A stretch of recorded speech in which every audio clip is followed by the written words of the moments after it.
전도서 8장 9절부터 17절에 있는 말씀으로 큐티인 제목은 악인과 의인입니다. 오늘은 악한 사람과 올바른 사람이 세상에서 어떤 대접을 받는지 말합니다. 전도자는 7장에서도 의인과 악인이 당하는 현실에 대하여 자기의 의로움에도 불구하고 멸망하는 의인이 있고 자기의 악행에도 불구하고 장수하는 악인이 있기에 지나치게 의인이 되지도 말고 지나치게 악인도 되지 말라고 한 적이 있죠. 그런 속상한 현실을 8장에서 다시 지적하며 현실의 모순을 헤쳐나가는 방도를 찾고 있습니다. 첫째로 속히 실행되지 않는 징벌입니다. 9절입니다. 내가 이 모든 것들을 보고 해 아래에서 행하는 모든 일을 마음에 두고 살핀즉 사람이 사람을 주장하여 해롭게 하는 때가 있도다. 전도자는 먼저 세상사의 어두운 면을 말합니다. 우리 기대와 달리 악한 일에 대한 징벌이 속히 실행되지 않음을 지적합니다. 세상사를 주의 깊게 관찰한 전도자는 눈에 들어온 세상살이의 단면을 말하죠. 세상에는 사람을 주장하여 해롭게 하는 사람이 있다고 합니다. 주장한다는 말은 통치한다, 조종한다, 다스린다는 뜻입니다. 그렇게 하려면 정치나 경제나 사회적인 권력을 진 사람을 말하는 거죠. 그런데 그 막강한 힘을 다른 사람을 해롭게 하는 일에 쓰는데 열중한다는 겁니다. 이런 사람을 독재자, 착취자, 억압자라고 할 수 있죠. 그 사람 때문에 많은 사람이 고통을 당하기 때문입니다. 역사 속에서 우리는 이런 암울한 현실을 많이 겪었습니다. 지도자 한 사람이 바르지 못해서 많은 사람이 고통을 당합니다. 하지만 전도자가 고발하려는 것은 암울한 현실보다는 세상을 온통 고통 속에 몰아넣었던 장본인이 정작 죽고 난 뒤에 벌어지는 또 하나의 현실입니다. 10절입니다. 그런 후에 내가 본즉 악인들은 장사 지낸 바 되어 거룩한 곳을 떠나 그들이 그렇게 행한 성읍 안에서 잊어버린 바 되었으니 이것도 헛되도다. 사람을 주장하여 해롭게 한 이 악한 사람도 죽을 때가 있습니다. 그런데 그가 죽어 거룩한 곳을 떠나 땅에 묻히고 나면 그가 통치했던 성읍의 사람들은 머지않아 그를 잊어버린다는 겁니다. 여기서 말하는 거룩한 곳은 어디인지 정확하게 알 수는 없지만 만약 이 사람이 왕이라면 왕이 다스리던 곳에 성전이 있기 때문에 거룩한 곳이라고 부를 수 있겠죠. 이 악한 사람이 살아있을 때 평소 드나들던 성전과 그 성전이 있던 성읍에서 칭송받았을 것입니다. 하지만 죽어서 그곳을 떠나게 되면 그만 잊힌 존재가 됩니다. 기억할 것은 죽은 자가 묻히는 땅과 살아있는 자가 디디고 있는 땅 사이에 종교적인 차이가 있다는 겁니다. 죽은 자의 땅은 부정한 땅이고 산 자의 땅은 정결한 땅입니다. 아무리 엄청난 권력을 휘둘렀던 자라고 해도 죽고 나면 살던 곳을 벗어나 죽은 자의 땅으로 부정한 공간으로 갈 수밖에 없다는 말이죠. 이것을 깨달으면 살아서 온갖 권력을 휘두르는 것도 헛된 일입니다.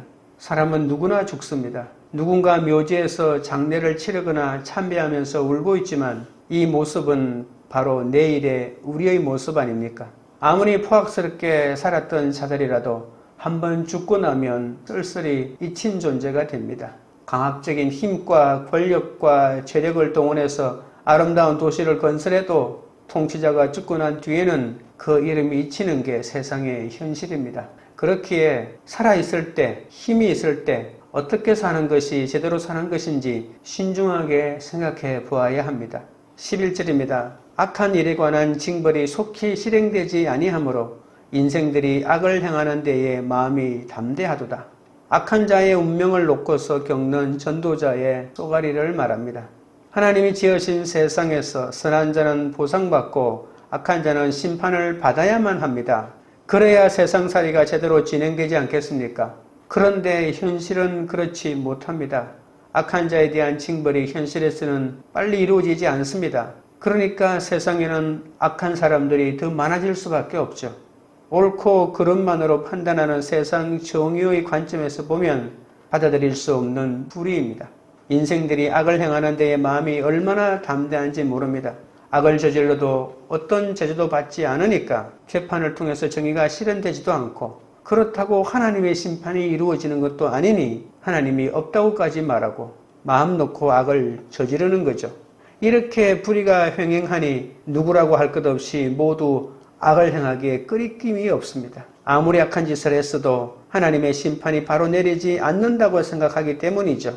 아무리 악해도 착하다고 보상을 받기도 하고 아무리 착해도 악인이 받을 벌을 받기도 한다는 말입니다. 그러나 우리는 하나님을 오해하면 안 됩니다. 성경은 악에 대한 하나님의 심판이 드디어 이루어지는 이유는 하나님이 안 계시기 때문이 아니라 하나님이 악한 자들이 자신이 행한 악한 삶을 청산하고 돌아오기를 기다리기 때문입니다. 로마서 2장 3절에서 5절에 이렇게 말합니다. 이런 일을 행하는 자를 판단하고도 같은 일을 행하는 자들아, 내가 하나님의 심판을 피할 줄로 생각하느냐?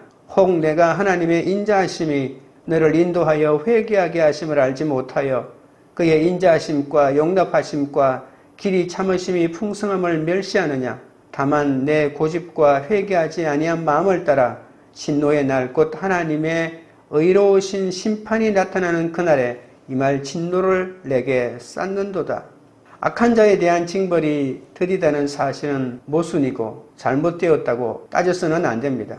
어둠이 깊을수록 새벽이 가깝듯이 악한 자의 징벌이 지체되는 것은 하나님의 인내 때문입니다. 하나님이 사람들이 회개하고 돌아올 것을 기다리고 계십니다. 이것이 하나님의 마음 아닙니까? 사람이 그 하나님의 마음을 깨닫지 못하기 때문에 악한 삶을 청산하지 못하는 것이죠. 12절 13절입니다. 죄인은 100번이나 악을 행하고도 장수하거니와 또한 내가 아노니 하나님을 경외하며 그를 경외하는 자들은 잘 될 것이요 악인은 잘되지 못하며 장수하지 못하고 그날이 그림자와 같으리니 이는 하나님을 경외하지 아니함이니라.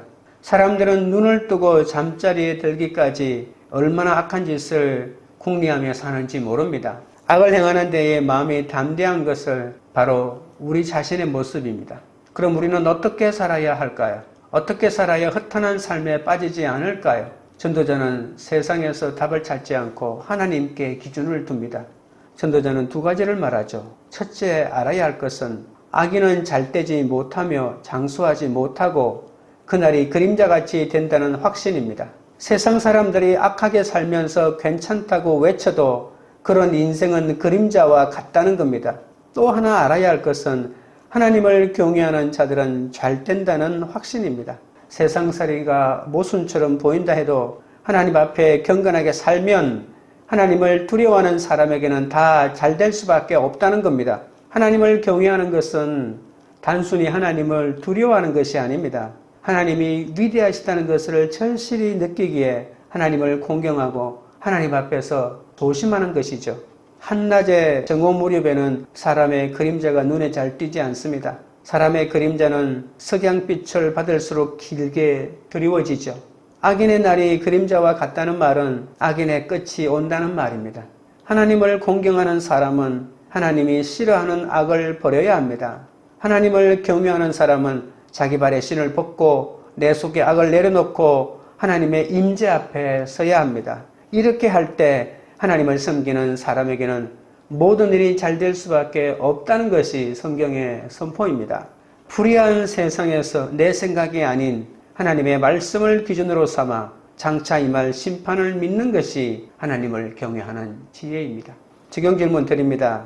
즉각 징벌을 받지 않는다는 이유로 내가 지금 담대히 행하고 있는 죄는 무엇입니까? 둘째는 가장 나은 것입니다. 14절입니다. 세상에서 행해지는 헛된 일이 있나니 곧 악인들의 행위에 따라 벌을 받는 의인들도 있고 의인들의 행위에 따라 상을 받는 악인들도 있다는 것이라. 내가 이르노니 이것도 헛되도다. 세상에는 의인이 악인처럼 벌을 받는 일도 있고 악인이 의인처럼 상을 받는 일도 있습니다. 그러니 이 땅에서 일어나는 사건을 있는 그대로 받아들이기가 참 어렵습니다. 하지만 성도는 모든 삶이 하나님의 주권 안에 있음을 믿으며 그 모습 그대로 인정할 수 있어야 합니다. 전도자가 주목해서 보는 두 개의 현실을 소개하죠. 하나는 뒤집힌 현실이고 다른 하나는 뒤집힐 수 없는 현실입니다. 전도자는 뒤집혀 있는 현실과는 달리 엄연한 질서정연한 또 하나의 현실이 있다고 합니다. 그 질서정연한 현실에서 모순투성이의 세상살이를 이겨나갈 대안을 찾고 있습니다. 세상에서 악인의 처지와 의인의 처지가 뒤집힌 현실은 전도자가 오랫동안 품어온 가슴앓이죠. 마음을 다하여 지혜가 무엇인지 알고자 노력합니다. 그리고 밤낮 쉬지도 않고 수고하는 사람들의 노동도 살펴보았지만 세상살이 이치가 어떤 것이 있는지 찾지 못했습니다. 아무리 지혜롭고 신실해도 인간이 하나님이 하시는 일을 어찌다 알 수가 있겠습니까? 인간의 지식으로는 도저히 헤아릴 수 없는 것이 세상을 다스리는 하나님의 방식입니다. 인간의 배움이나 알미나 지식이나 이성으로는 하나님이 펼치시는 세상을 이해할 수가 없습니다. 인간의 관점에서 아무리 살펴보아도 세상살이가 헛된 것밖에 없지만 그 속에 우리는 알 수 없는 하나님의 신비로운 경륜이 숨어 있다는 것을 알아야 합니다. 15절입니다. 이에 내가 희락을 찬양하노니 이는 사람이 먹고 마시고 즐거워하는 것보다 더 나은 것이 해 아래는 없습니다. 하나님이 사람을 해 아래에서 살게 하신 날 동안 수고하는 일 중에 그러한 일이 그와 함께 있을 것이니라. 내가 희락을 찬양하노니 라고 하는 말은 무엇을 찬양하라는 것일까요? 바로 즐거움을 말합니다. 전도자는 사람이 먹고 마시고 즐거워하는 것보다 더 나은 것이 해 아래에는 없다고 합니다. 먹고 마시고 즐거워하는 것이야말로 하나님께 허락받은 한평생을 제대로 사는 방식이라고 말하죠. 아무리 세상 사람들이 악인과 의인으로 편이 갈라진다고 해도 아무리 의인이 악인처럼 악인이 의인처럼 대우받는 어처구니 없는 현실이 버젓이 전개되고 있다 하더라도 먹고 마시고 수고하는 일상은 결코 뒤집힐 수 없는 현실입니다. 그러니 다른 데서가 아니라 주어진 일상에서 보람을 찾으라는 그런 말입니다. 과거나 현재나 미래의 상황을 내 힘으로 바꿀 수는 없지만 어떤 상황에서 무엇을 선택할 것인지는 결정할 수가 있죠. 지혜자의 길을 가리고 하는 사람은 먹고 마시고 즐기는 것부터 제대로 해야 합니다. 일상을 성실하게, 일상을 행복하게, 일상을 기쁨을 잃지 않고 살아가야 하는 것이죠. 거기에서 세상을 이기는 사람의 길이 열리게 됩니다. 모든 환경을 주님이 허락하신 줄 믿고 그 안에서 만족하며 즐거워할 자유가 우리에게 있습니다. 이 자유로 오늘 나에게 주어진 삶을 잘 누리는 것이 가장 지혜로운 일입니다. 적용 질문 드립니다. 나는 내게 주어진 현실의 일상을 잘 살고 있습니까? 현재를 누리지 못하게 하는 과거의 억울함이나 미래에 대한 염려는 무엇입니까? 셋째는 인간 지혜의 한계입니다. 16절 17절입니다. 내가 마음을 다하여 지혜를 알고자 하며 세상에서 행해지는 일을 보았는데 밤낮으로 자지 못하는 자도 있도다. 또 내가 하나님의 모든 행사를 살펴보니 해 아래에서 행해지는 일을 사람이 능히 알아낼 수 없도다. 사람이 아무리 애써 알아보려고 할지라도 능히 알지 못하나니 비록 지혜자가 아노라 할지라도 능히 알아내지 못하리로다. 밤낮으로 자지 못하면서까지 세상에서 행해지는 일에 대하여 지혜를 얻고자 하는 사람들이 있습니다. 많은 사람이 자신의 삶에 일어나는 일을 이해할 수 없어서 그 불안 때문에 불면증에 시달리기도 하죠. 그러나 하나님이 하시는 일은 아무리 지혜로운 사람이라도 결코 깨닫지 못합니다. 인간의 허무와 기쁨의 필요성에 관한 전도자의 결론은 하나님의 지혜와 세상의 현실 사이에는 이해할 수 없는 하나님의 신비가 있다고 합니다. 전도자는 세상을 괴롭히는 혼란을 불평하지만 그 속에는 하나님의 섭리의 신비로움이 있기 때문에 이길 수 있다고 말합니다.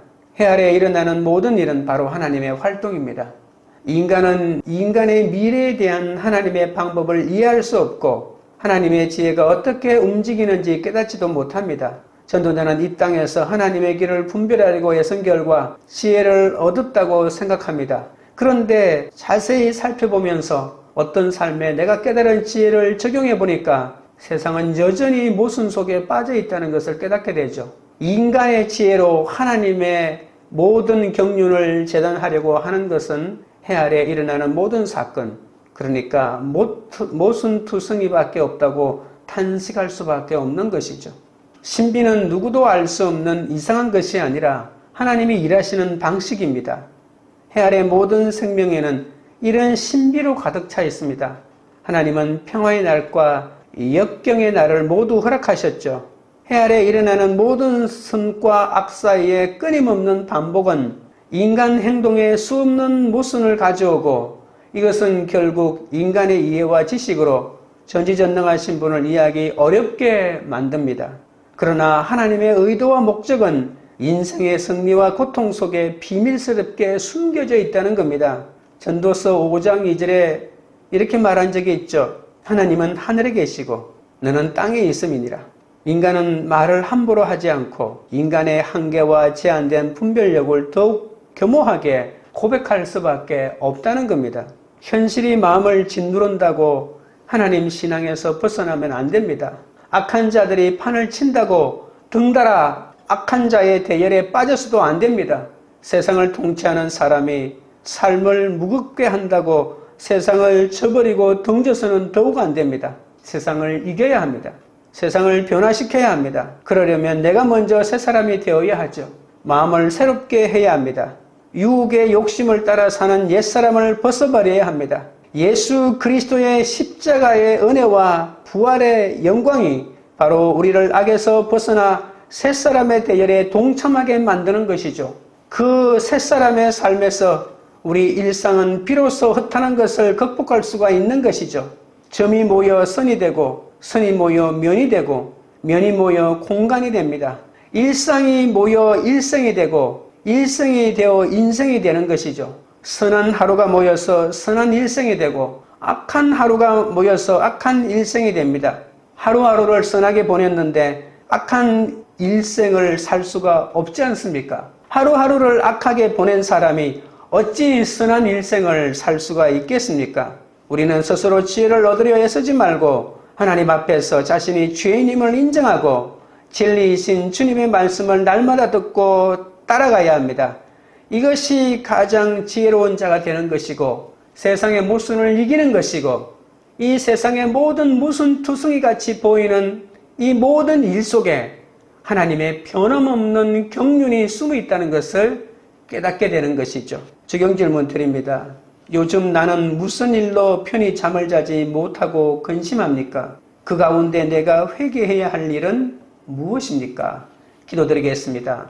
하나님 아버지, 하나님을 경외하는 자는 잘 될 것이고 하나님을 경외하지 않는 악인은 잘 되지 못한다고 분명히 말씀하셨습니다.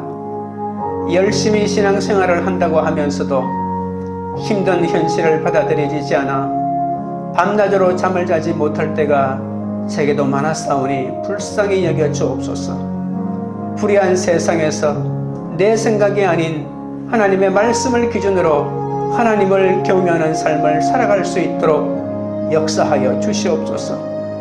모든 환경을 주님이 허락하신 줄 믿고 그 안에서 만족하며 즐거워하는 자유가 우리에게 있다고 하셨습니다. 나에게 주어진 이런 자유를 누리지 못하고 과거의 상처와 미래의 불안으로 근심하지 않도록 붙들어 주시옵소서. 오늘 나에게 주어진 삶을 잘 누리는 지혜를 허락하여 주시옵소서. 우리는 스스로 지혜를 얻으려 애쓰지 말고 하나님 앞에서 자신이 죄인임을 인정하고 진리이신 주님의 말씀을 날마다 듣고 따라가야 한다고 하셨습니다. 주님, 날마다 주의 말씀에 순종하여 주님이 허락하신 일상의 즐거움을 계속 누릴 수 있도록 인도하여 주시옵소서. 현실이 마음을 짓누른다고 하나님을 떠나지 않게 하여 주옵소서. 악한 자들이 판을 친다고 등달아 악한 자의 대열에 빠지지도 않게 하여 주시옵소서. 세상을 통치하는 사람이 삶을 무겁게 한다고 세상을 저버리지도 않게 하여 주옵소서. 다만 세상을 이기게 하여 주시옵소서. 하나님이 허락하신 일상의 즐거움이 계속되도록 우리를 도와주시옵소서. 광교리들 교회가 바로 징벌을 받지 않는다고 악을 담대히 행하는 공동체가 되지 않게 하옵소서. 각자에게 주어진 현재의 일상을 잘 살지 못하고 과거의 억울함이나 미래에 대한 염려에 사로잡혀 있지 않도록 인도하여 주옵소서. 우리를 짓누르는 근심이 있어도 모든 것을 회개함으로 모든 것을 주님께 맡기고 의인의 삶을 살아가는 그런 공동체가 되도록 역사하여 주시옵소서. 예수 그리스도 이름으로 기도드리옵나이다. 아멘.